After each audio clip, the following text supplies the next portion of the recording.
Hey, this is Jeff McNiell, joined by my colleague Doug Davison. Appreciate you joining us as we talk about the things that are in this week's Houston Herald. And one of the big things that's on the front page this week is the proposed city council budget. And Doug, I found this very interesting. They're laying out a vision and a plan for the next year. And two things that really sparked my attention that are in the headline that I'd like to talk to you about. A city economic developer and the addition of a police officer. So let's start with economic developer. I think this is critical for our community. Oh, I don't have any disagreement there. It is definitely crucial that we get back on track like that. Well, it's a position that we haven't had for a little while, and since Ron Reed's departed, so now we have an opportunity to put this in place. And we've talked before, Doug, if we want this community to thrive and boom, and we want families to stay here and raise kids here, we want graduates to stay, you've got to have good jobs. And an economic developer is part of making that a reality. And I know that's something that we believe that our town critically needs is more jobs and more places to work. Yeah, just somehow or another we need to get some viable businesses in here that'll employ numerous people, not just a couple. Right, so this is the first step in making that happen. I'm thrilled to see that happen. And then also, we're going to make an addition to our police force. And being the son of a dad that was in law enforcement for 30 plus years, and Doug, you working alongside the police agencies as you do every week, again, something our community needs. Boy, this is going to be such a good thing for the community.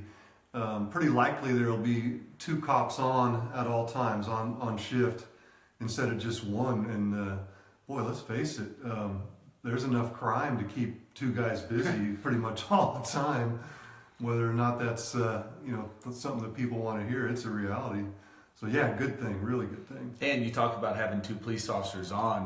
We just continue to see that a lot of these calls these guys are responding to are pretty violent in nature. It's becoming that way, and I don't see that trending in a different direction. So to know that you've got a partner with you at all times, maybe that de-escalates the situation sometime. And if nothing else, if something does become significant or dangerous, you've got 2 people there, which is always a plus. Right. Or if there's 2 things going on at once, right, one guy goes to one guy goes to the other, So yeah, really good idea, and it's actually pretty much overdue. And this is a proposed budget. It'll be finalized later next week.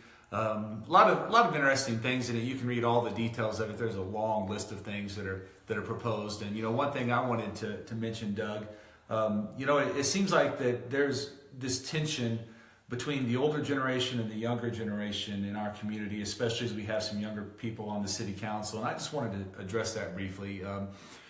Change isn't always easy, but I've always believed change is a good thing. But at the same time, we need to make sure that both sides are working together. The young people, the young people need the knowledge of the older generation. We need their experiences. We need to know. We need to use everything they have, and at the same time, the older generation, they need the excitement and the energy, the enthusiasm, and the vision of the younger generation that knows more about technology. And I think if both sides would work together, we would see a benefit for our community. Yep. Again, no question about it.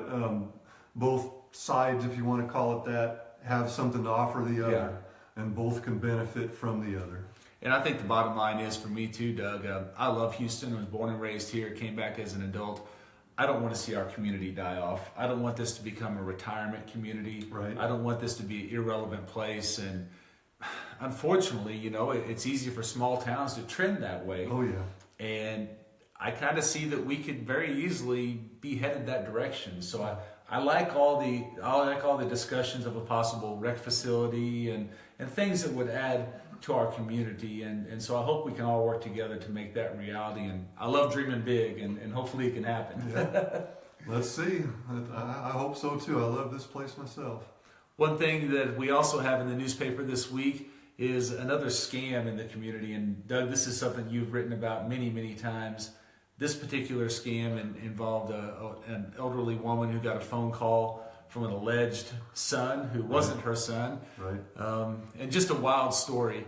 Needed to receive some Walmart cards, $500 a piece, 4 of them, and I'll call back when you get them. Yeah. And it was just a wild story, and unfortunately, the person believed that, and that leads right into what you often deal with is these unbelievable stories are just that. They're not believable, and so we have to protect ourselves. I think it's safe to say that in a conversation like that on the phone with a stranger, there's always going to be red flags. Right. Always. And when those red flags come up, or if one does, you just have to take it to heart. You have to pay attention to it and just be suspicious. You might ask some question that the person would only be able to ask or answer if they really were that person. Exactly. I mean, there's things that you can do to protect yourself. But first of all, you just have to be aware. Just have to. You can't, and we've talked about this before, you and I, Doug. Times have changed. This isn't the 80s and 90s. I grew up here in Houston. You didn't lock your car doors. You didn't lock your home door. Right. You trusted everyone. And while we want to trust everyone, you can't trust everyone. Can't. That's just today's society. I wish it was different. It's not. And so we have to, a lot of good people are being taken advantage of, so we've got to be careful. Right. Just have to be on guard at all times, in all situations. A very good practice would be just to call that person back. Say, Right. hey, I'm not saying that I don't believe you, although I want to make sure this is real, and so I will call you back. Give me your number and let me check up on this. And if it's a real thing, they will understand that they wanted to make sure this is authentic. Yeah, that's true. And again, another thing, most people have caller ID these days. Mm-hmm. And if you don't recognize the number, there's just really no reason to answer the phone call. Right. Especially if you have an answering machine. If there's somebody legitimate, they're going to leave you a legitimate message. And scammers are so good these days, they can make the phone call look like it came from 967, look from a 260 number. They make it look like a local call, and then you pick it up. Oh, you just won a Bahama cruise. Well, I didn't sign up for a Bahama cruise, you know, or your MasterCard is overdue. Well, I don't have a credit card, you know. But the scammers are just becoming better and better at finding new ways to come after us, and so we just have to be aware. In a situation like this, while unfortunate, allows us all to reflect and make sure we're safe. It can never be said too often that we just have to be aware. Right. Got to be. Well, I wanted to mention briefly too about the sports coverage. I had a question this week about how I cover sports and why I cover them that way. And Doug, you're a longtime sports guy when you were in Georgia, and so you can understand the kind of the approach that I have. I can relate. Basically, what my approach is I'm going to cover every home game, and at home games you're going to have a photo gallery, you're going to have a post-game interview online. We live stream the ball games with Ryan Munson and my dad, Jim McNiell. There's going to be a lot of coverage of home games and of varsity games. The reality is, as a one-man staff, it's just impossible to cover every time we play, every game, every road game, every JV game, every freshman game, all the middle school games. It'd be a full-time job just covering games. And so we cover varsity games. Now, this past week, there was a game on a Wednesday night. I'm a youth pastor, and so I had other commitments and couldn't be there, so that's why that wasn't covered. But I want to just give a little insight as to how we cover things. And, Doug, I know I'm preaching to the choir here, but a man could run himself just crazy chasing around ball games if you wanted to. And at some point, you just kind of have to choose, okay, what's the best way to cover these things? Yeah, the opportunity is there to go pretty crazy with it. But it's probably wise to just keep it under control and tend to your marriage for one thing. Right. Family, marriage, faith. There's a lot of things that we're all called to do. Right. And this varsity versus JV thing, we all love our JV kids, but one day they're going to be varsity, and one day they're going to make the headlines. One day they'll be in all the photos. Their time is coming. And while they are doing great things on the JV level, and we'll report scores and highest scores, the detailed coverage will be coming for those kids. Right. And technically, the varsity teams are the ones that represent the school. Mm-hmm. So they're the ones that get most of the attention, and should be that way. Exactly. Well, this is the Christmas edition, and so it is packed with information, photos, Christmas greetings from a lot of businesses. There's 20 pages in the Messenger this week. There's an 8-page special section.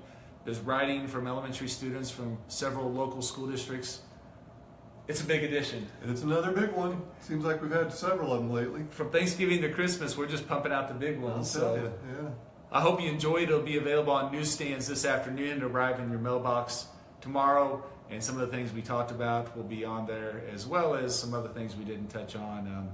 It's packed, and I think it's a good one to pick up. Amen. All right, Doug. Appreciate it. Everyone have a Merry Christmas, and we'll see you next week. Thanks.